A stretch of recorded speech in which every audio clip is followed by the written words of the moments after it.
Hello, everyone, and welcome to another episode of Timeout with Derek and Joe. For Joe Azalina, I am Derek Cano. Thank you for taking time out of your day to spend some time with us. Joe, we always say it, but this time we mean it. It'll be a very quick episode today just to talk about our Timeout Tournament, right? About how people are doing, as well as a very brief recap of the first round of March Madness. Yeah, and I hope that everybody's enjoying playing our timeout tournament, which could win you a free $50 Visa gift card, and also just have fun with your brackets and get some T-shirts, possibly that we don't have one today. Um, but no, this is still gonna be a fun show. I'm really looking forward to breaking down some of this stuff, and we're gonna keep it short, so we hope the views are big. So, real quick, let me just run through. For those that don't know, you can follow along with how you're doing in our brackets. Where you went to sign up on ESPN, there should be just go to the men's timeout challenge or tournament challenge, and you should be able to see our group in there. Just click on it, look up your name, and you should be able to look. For those that don't know, it gives you points by round. So you got 10 points for every correct answer or correct pick in the first round. I believe you get 20 for every in the second round, 40 for the Sweet 16 correct picks, 80 for Elite Eight, 160 for Final Four, something like that, 240 for the champ, and 360 or 320 through for the champion. You could go find it out there. It's somewhere. But so I'm going to run through the top 10. For those that don't know, we got 30, well, not including for those that see my Derek and O test in there. That's just so I'm in the group so I can see how everyone's doing. But there's around 36 entries, so we were very happy with the amount of entries we got. So we continue to wish best of luck to everyone. I'm just going to go by the because I don't know everyone's usernames and everything, so I'm just going to say how it is in the group. In first place, Joe Ty Co 3, JOTYKO, is in first place with 250 points. That was 25 correct. They have a max. Now, the max number I'm going to give you is the max that you can still get, provided ever you get the rest of your picks correct. So his max is 1710. T Souders 1 is in second, tied for. No, there's a lot of ties. Tied for second at 230 with a max of 1730 left. El Heil 1 is also tied at 230 with a max of 1710. Jarrett May 1 is tied for second place with 230 with a max total left of 1570. Ryan P. Fenning 1 is tied for, and everyone else is tied for third, but technically the top 10. Ryan P. Fenning 1 is at 220, max of 1760 left, which I believe is tied for the highest. Tom _ LVRE 2 has 220, 1760 max. Phil Angle 1, we know who that is. 220, max of 1640 left. Lindsay Ervelina 2, 220, 1600 max left. Nick Deej 2 at 220, 1560 max left. And then El Heil 2 is our last 220 with 1120 left. There are a couple tied for 210, a couple 200s, 190s. But and I will say there are two people who had three entries that had their champions eliminated, so you can probably pretty much count out those brackets. 2 chose Purdue and 1 chose UConn, and those were both eliminated. The most popular pick is Gonzaga to win the championship. I believe followed by Illinois is the next most popular. So if a team not you picked Gonzaga or Illinois, just know that a lot of other people also picked them. So you're going to have to get your final 4 correct, your final correct, in order to probably have a chance to separate yourself. But if you had someone like, I only see 1 Baylor, I see 1 Houston, I see 1 Kansas, 1 Iowa, 1 Villanova. So if those teams win, then you have a pretty good shot, because you're going to get major points and no one else has those. But Joe, I'm going to kick it to you real quick. Just talk about how many teams each conference had added into this tournament and how many are left. What conferences seem to be struggling out there? Okay, so the Big Ten has 9 conferences or 9 teams in from their conference, but they only have 6 of them left. The ACC had 7 in, but they only have 2 left. The Big 12 ended up having 7 in, and they have 6 left. The SEC had 6 in, but they have now only 4 left. The Pac-12 doing pretty good with 5 in, and they have 5. Yep. All of them are still in there. And the Big East 4, and now down to 2. What stands out to me, Derek, is the Big Ten is strong as we thought. We're going to see how they do the rest of this weekend and into tomorrow. And then, of course, into the Sweet 16. And also, the ACC has dropped the ball. 5 of them eliminated. Yeah. That's something to look at. The Big 12 is really doing well. And again, the Pac-12 doing so good. So kind of what we thought, but a little bit of what we're going to get into is some surprises. And some bracket busters, of course. And yes, just on the first day, Derek, we had a monumental upset. So, well, we're going to go around the bracket and we'll get to all of them. And then we're going to give you a couple keys to the first round afterwards. But we're going to be really quick. You can go out and see the box scores. So no reason to give you too much in depth. But starting with most people's number 1 champion pick, Gonzaga was the number 1 seed facing Norfolk State, who won the play-in game. I believe that was Appalachian State is who they beat. It was 98-55. That one was never really, it was close in the beginning, but that was about it. So Gonzaga will move on to the next round. Just a couple keys. For Norfolk State, Keontae Chavis scored 12 points, as well as Devontae Carter had 12 points, 3 rebounds, and 4 assists. And for the Gonzaga Bulldogs, Corey Kispert once again was out there, 23 points and 5 rebounds, 6 of 9 from 3 points. So if he's going to hit that, they're going to be tough to beat. As well as Joel Ajayi actually had 15 points and 9 rebounds. Drew Timme was a little, and Suggs were kind of quiet in the game. And then we had the number 8 seed Oklahoma against the number 9 seed Missouri. 72-68, Oklahoma won. Oklahoma was led by their star guard Austin Reeves. He had 23 points, 4 rebounds, and 6 assists in 38 minutes. He played a lot.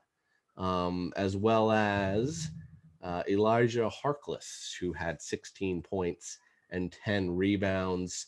And for Missouri, guard Drew Smith had 20 points and actually 3 steals as well. And then big man Jeremiah Tillman had 16 points and 12 rebounds in the loss. So, Derek, we have the next matchup was a 5-12. It was the number 5 Creighton Blue Jays taking on the number 12 University of Santa Barbara. And Creighton actually got all they could handle. And and more. And Creighton escaped with a 63-62 win. So they escaped the 12-5 upset. I actually watched the end of that game. Creighton is led by Marcus Zagorowski. He's a guard, 17 points yesterday, 7 assists. Christian Bishop is a forward, 15 points, 11 rebounds. And for Santa Barbara, Miles Norris had 13 points and 5 rebounds. So Creighton with a really nice win. And we all thought they played the Cavaliers of Virginia, but no, Ohio had other plans, and the Ohio Bobcats with a 13-4 upset last night. Virginia's top scorer was Sam Hauser. He had 15 points. We talked about him a lot. The score was 62-58 Ohio. But Ben Vanderplas, a forward, looking like he was shooting some threes last night, 17 points and 5 rebounds. And Ohio with a nice upset in the 13-4 game. Then so by the way, we're in the West bracket, of course. Number 6 seeded USC played the number 11 seed Drake, who defeated Wichita State in the first round on Thursday. Pretty easy win. I think they kind of pulled away at the end, but USC won 72-56, led by the Mobley brothers. Evan Mobley had 17 points and 11 rebounds. Look for him. He's supposed to be one of the top players in the NBA draft in this coming year, as well as Isaiah Mobley, who had 15 points and 5 rebounds. And then for Drake, guard Joseph Yusufu had 26 points and 5 rebounds, 6 of 11 from 3-point range. And no one else really stood out. No one else had over 6 points. I will mention Darnell Brody. He struggled a little bit. He shot 3 of 11, 6 points and 7 rebounds. Our next game was the number 3 seeded Kansas Jayhawks and number 14 seed Eastern Washington, who was actually leading Kansas at halftime, 46-38. So Eastern Washington was giving them all they could handle, but eventually Kansas pulled away, scoring 55 in the second half. Quite a few guys who scored. David McCormick off the bench had 25 minutes and 22 points and 9 rebounds. Marcus Garrett had 20 points and 8 rebounds, and Ochai Agbaji had 21 points and 7 rebounds. And it was the Groves brothers for Eastern Washington who both played amazing games. Tanner Groves, 35 points and 5 rebounds, 5 of 11 from 3. And Jacob Groves had 23 points and 9 rebounds. Not quite enough to get him past Kansas, but great showing from Eastern Washington and the Groves brothers. USC will play Kansas in the next round. So the next matchup was going to be a number 7, the 7 Oregon Ducks versus the number 10 Virginia Commonwealth, but Virginia Commonwealth had a forfeit. So Virginia Commonwealth forfeits and Oregon moves on. Derek, the other matchup in this half of the bracket is the number 2 Iowa Hawkeyes. A lot of people like them during the year, and a lot of good reasons why. They face number 15 Grand Canyon University, who's known more for their online schooling than their basketball program. But Grand Canyon was led by Ashbourne Midgard, who we talked about in our preview show, 18.6 rebounds. And Iowa's Luka Garza, 24 points, 6 rebounds, and 2 steals for the big man from the Hawkeyes. And the final was 86-74. Grand Canyon game was somewhat of a game, but Iowa just a little too strong. And not much else really to say until we see Iowa. Probably, I would say sometime tomorrow they'll play. So that'll bring us to the East region. We had started off with the number 1 seed Michigan against the number 16 seed Texas Southern. Michigan won that game 82-66. Texas Southern had guard Michael Weathers score 24 points and 4 rebounds. as well as their only other double-digit scorer was John Walker to the third, who scored 11 points, had 4 steals. That one was never really close. You look at, let's see, who had some points. Mike Smith, the guard for Michigan, 18 points and 5 assists, 4 rebounds, as well as the big man Hunter Dickinson, freshman, had 16 points and only 2 rebounds, actually. But they will move on to the next round, and they would play either the number 8 seed LSU or number 9 seed St. Bonaventure. And I kind of thought this was going to be a little closer than it was, but St. Bonaventure could not shoot very well. They only shot 33.3 from the field. LSU ended up winning 76-61. Leading scorer was Jaron Holmes for St. Bonaventure, 18 points and 3 rebounds. Osuni had 15 points and 9 rebounds, as well as 3 blocks. He was a force underneath, but no one else really stood out for St. Bonaventure. And then it was the Cameron Thomas show for LSU. He had 27 points and 4 rebounds and 3 assists, as well as I'll mention Trendon Watford is probably the second best player. He had 11 points and 11 rebounds. That should be a very good one between the number 1 seed Michigan and 8 seed LSU in the second round. Then we go to the number 5-12 matchup again, and it's going to was the Colorado Buffaloes, and they had a lot of question marks coming in, just saying how Georgetown was playing. But I think Colorado answered a lot of questions. Final score, Colorado 96, Georgetown 73. They put a hurting on the Hoyas.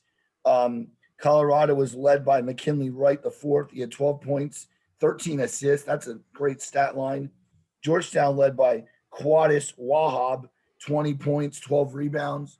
Derek, really not much to say about this, just that Colorado looks to be superior. And what an interesting matchup they're going to have as we go through our next game here, which was ending up to be the number 4 Florida State Seminoles, one of those teams in the ACC that are dancing still, against the number 13 UNC Greensboro.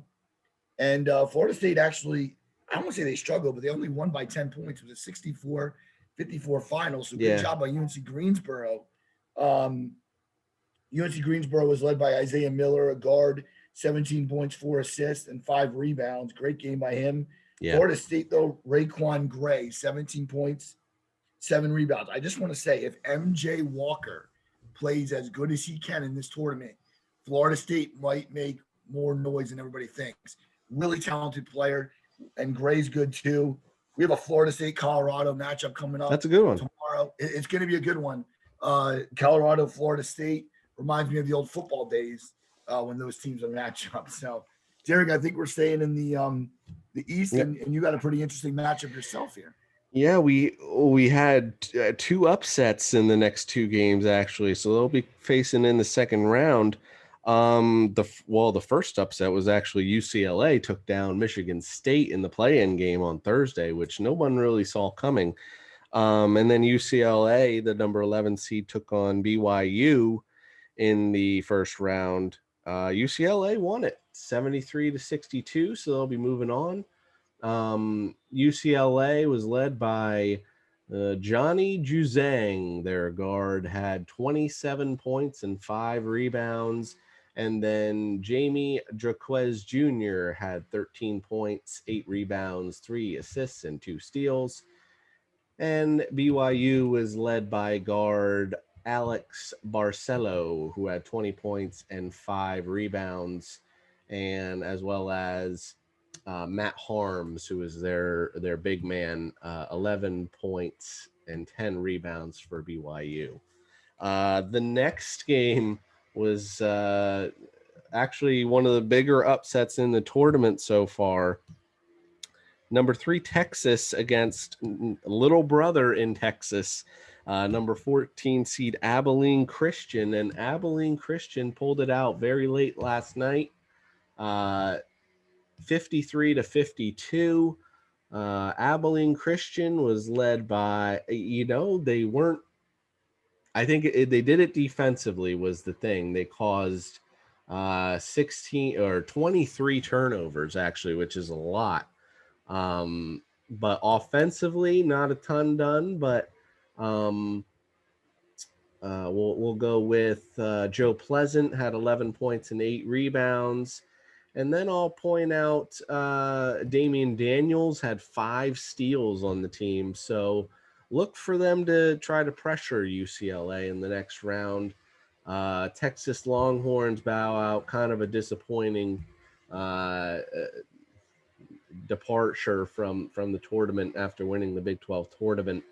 Andrew Jones was the leader with 13 points and 5 assists, as well as forward Kai Jones had 11 points and 3 rebounds. I'll also mention Jericho Sims had 10 points and 11 rebounds, a double-double there. So 2 upsets, number 11 seed UCLA and 14 seed Abilene Christian will be playing in the second round. Now, here's another game that I thought would be interesting. The former Maryland Terrapins at ACC against the Big East UConn Huskies. And you just can picture the matchup with Jim Calhoun from UConn and the Gary Williams from Maryland. And that's what I picture when I see this matchup. If I'm not mistaken, it was a 63-54 final, and the Maryland Terrapins took the victory. UConn was led by James Bouknight. He had 15 points, 5 rebounds. And Maryland, though, was led by Eric Ayala, 23 points, 5 rebounds, 2 assists. I thought Maryland would struggle in this game. And even though it was a little closer, I'll tell you right now, Maryland might be very interesting as they get to the next matchup. But they're gonna have a tough time as we get into that. Good job by Ayala, though, again. This matchup, Derek, was one we were talking about on the show with my cousin Nick the other couple nights ago. But I thought Rick Pitino would be able to stifle the Iona offense a little bit, maybe, or I'm sorry, the Alabama offense as he's coaching for Iona. My bad. But the final of this game was 68-55, and Iona led by Isaiah Ross, 19 points, 5 rebounds. Alabama powered by Herbert Jones, 20 points, 6 rebounds, 2 assists.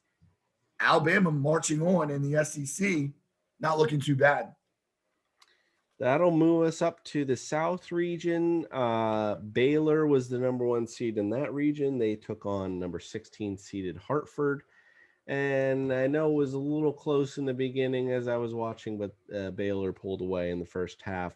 79-55 was the final score for Hartford. Austin Williams had 19 points, 7 rebounds, 3 assists, 2 steals, as well as guard Tracy Carter had 11 points and 9 rebounds and 6 steals, but the team had 24 turnovers total, so that's going to hurt. For Baylor, Machio Teague had 22 points and 4 rebounds, as well as Jared Butler had 13 points, 4 rebounds, 9 assists, 5 steals. Big game for Butler, who is one of the best players in the country, which brought us to what was an earlier matchup, I believe, between number 8 seed UNC and number 9 seed Wisconsin. Wisconsin, Joe, that one was not very close. No, it wasn't. I was happy. Wisconsin, Wisconsin pulled away in that one, winning 85 to 62. For some reason, I lost my page here. I can help you out. Okay, perfect. Grab me, please. So it was an 85-62 final, all Badgers. UNC led by Armando Bacot, 15 points, 4 rebounds. And Wisconsin led by their guy, Brad Davison, 29 points, 6 rebounds. And Dimitri Trice, 21 points for Wisconsin. Wisconsin could be one of those teams that gives that Baylor ball club a really interesting run. So watch out for the Badgers. Go ahead, Joe. So as Derek lost his page. No problem.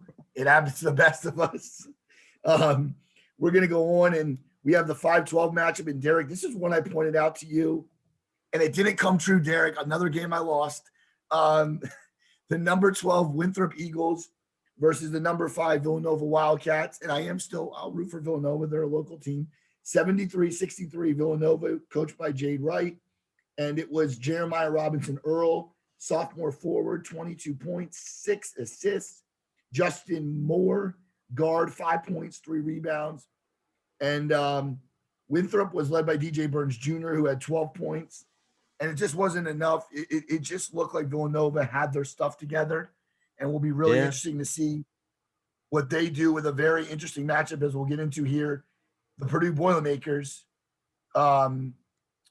facing the North Texas Mean Green, as Tom McCarthy kept calling them. Yes, we heard it over and over. Yes, 78-69 final. Great game by North Texas. But Purdue was led by Gene and Ivy, 26 points a guard. North Texas led by JV and Hamlet, a guard, 24 points, 12 rebounds. Hamlet needs to be big because Villanova will be ready for the Mean Green.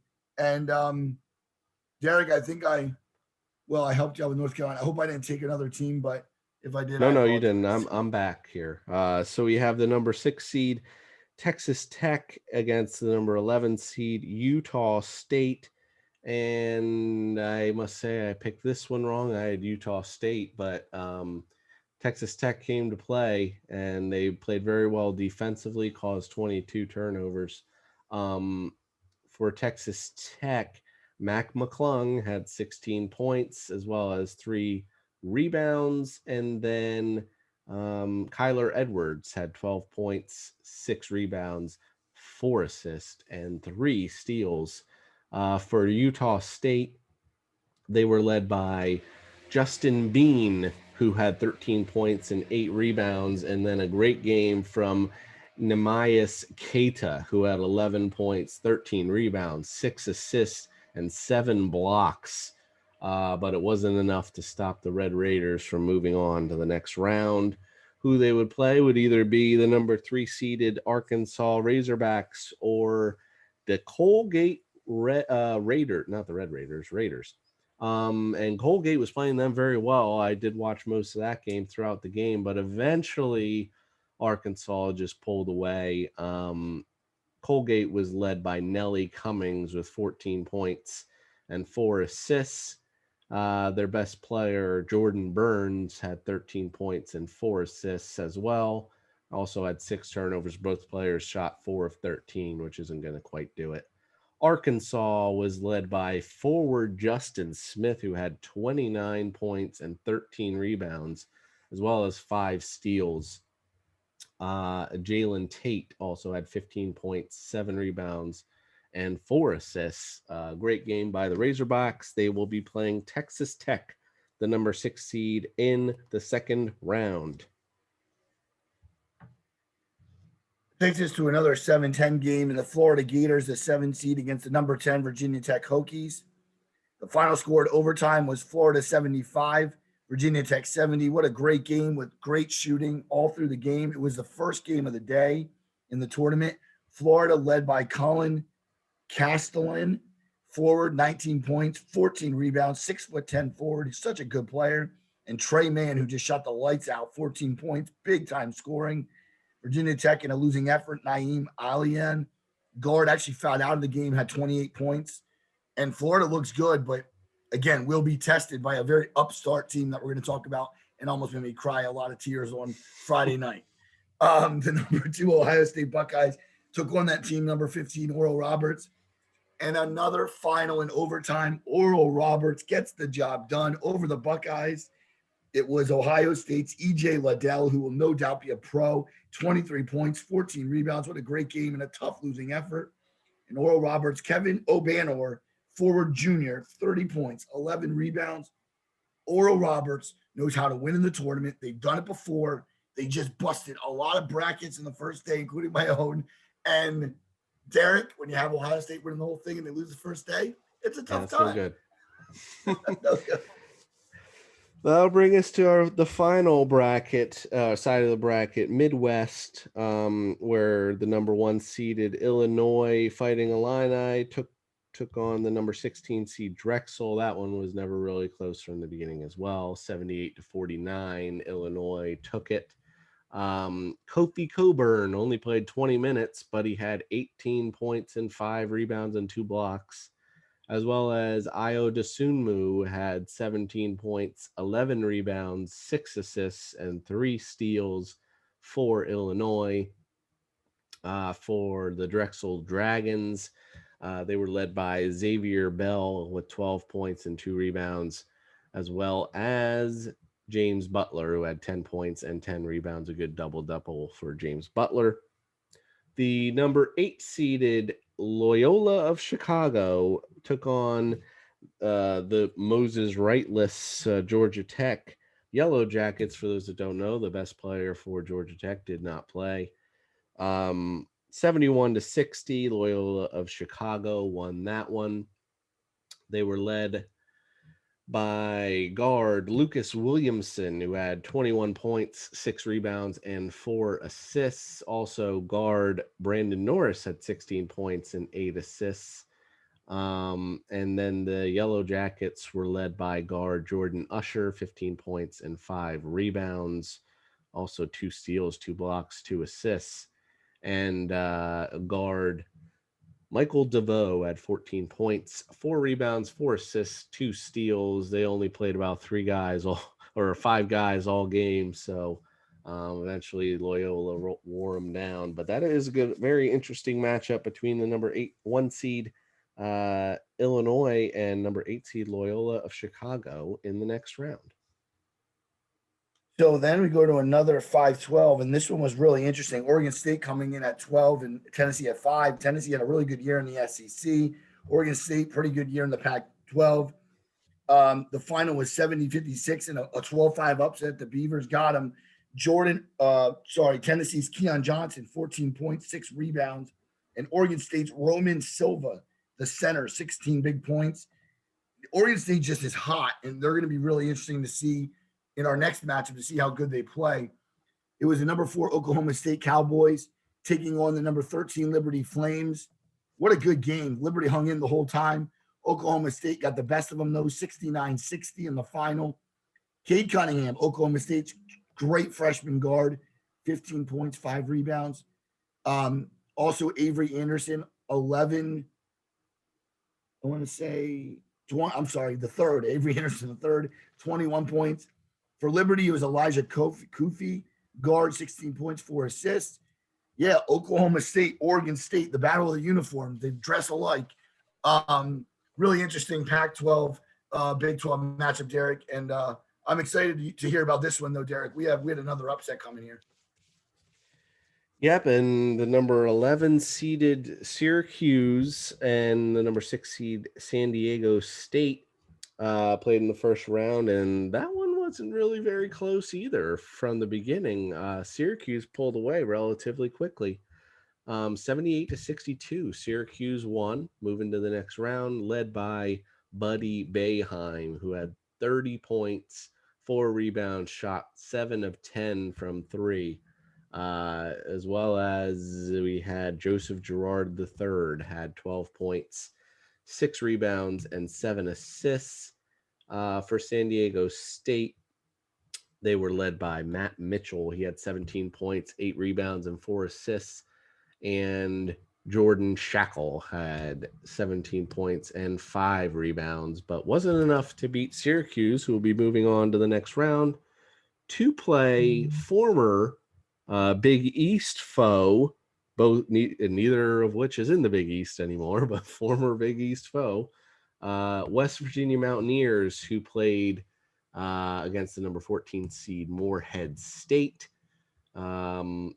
84-67, West Virginia took that one. For Morehead State, guard Devon Cooper had 21 points, 4 rebounds, 4 assists, and guard Skylar Potter had 18 points and 4 rebounds. For West Virginia, a big game from Miles McBride, guard, who had 30 points, 6 rebounds, 6 assists, 3 steals, as well as let's see, Jalen Bridges had 15 points and 5 rebounds and 2 assists. So, as I said, former Big East matchup between the number 3 seed West Virginia and 11 seeded Syracuse. And Joe, round us off with the last matchups. Yep, the last matchup is the number 7 Clemson Tigers out of the ACC, the number 10 Rutgers Scarlet Knights out of the Big Ten. A 60-56 final, another 10-7 upset here. Clemson led by Amir Sims, 15 points, 11 rebounds, big game for him. Rutgers Geo Bakers, 13 points, 3 assists. Rutgers just seemed like they played a better game, Derek, and Clemson just couldn't able to stem the tide and come back against them. The number 2 Houston Cougars, who a lot of people aren't paying attention to, but they could be very interesting here down the next couple of weeks. They played against number 15 Cleveland State, had no issues, 87-56 final for the Cougars. Cleveland State led by Demoy Hodge, guard, 11 points, and Houston's Quentin Grimes, guard, 18 points. And Houston is interesting. It will be very interesting to see the matchup between them and Rutgers. I don't think they'll have too much problems, but Rutgers look good against Clemson. We'll see how good this Cougar team is. And Derek, that rounds out our recap of the first round, and looking forward to watching basketball this afternoon. And real quick, Joe, because once again, it went longer than we thought, and I don't know how that's possible. But real quick, Joe, in the first round, who is someone who you thought was the best looking? Not necessarily, I mean, the one seeds are going to kill the 16 seeds, but anyone who really stood out as, oh my God, they look pretty good. Well, I did say, it's funny you just said that. I did say Illinois just because I do like their size. It's not so much they kill people, but it's that they have size. They have 3 guys over 6'10". That's going to be hard to beat when you can't match up against that all the time. The other team I would say that I really think is really looking good and playing really well is that Oregon State team. And so that would be my two good teams, I would say, looking really good right now. The Oregon State Beavers and Illinois Fighting Illini. I'm going to say one team, you just mentioned them, and that is Houston. And I think that you normally look at Houston, you think maybe similar to like a San Diego State, where they don't play a lot of competition. They'll get bounced early. I don't think with this team, they have some key scorers. You mentioned Grimes. They destroyed Cleveland State in the first round. Rutgers, I don't think they have much trouble with them. I don't even know if they have much trouble with West Virginia or Syracuse, depending on who they play. So I think they got a run to the Elite Eight in them, where they face Illinois, and that might be a little bit of a different story. Also, real quick, Joe, biggest surprise in this tournament so far for you? My biggest surprise is going to end up being Abilene Christian. Abilene Christian is just one of those teams you never thought would pull an upset. And what do? They knock off the really good Texas Longhorns last night. Yes. So Abilene Christian, like you said, the little brother of Texas. Well, go home, big brother, because you're gone. My surprises it was another positive spin on surprise. Give me the 11 seeds making some runs. Syracuse and UCLA. UCLA wasn't even supposed to win their first game in the play-in game. All of a sudden, they won their first game against BYU, and they're probably favored against that Abilene Christian team. So they could be well on their way to the Sweet 16. Syracuse won their first game. They played very well.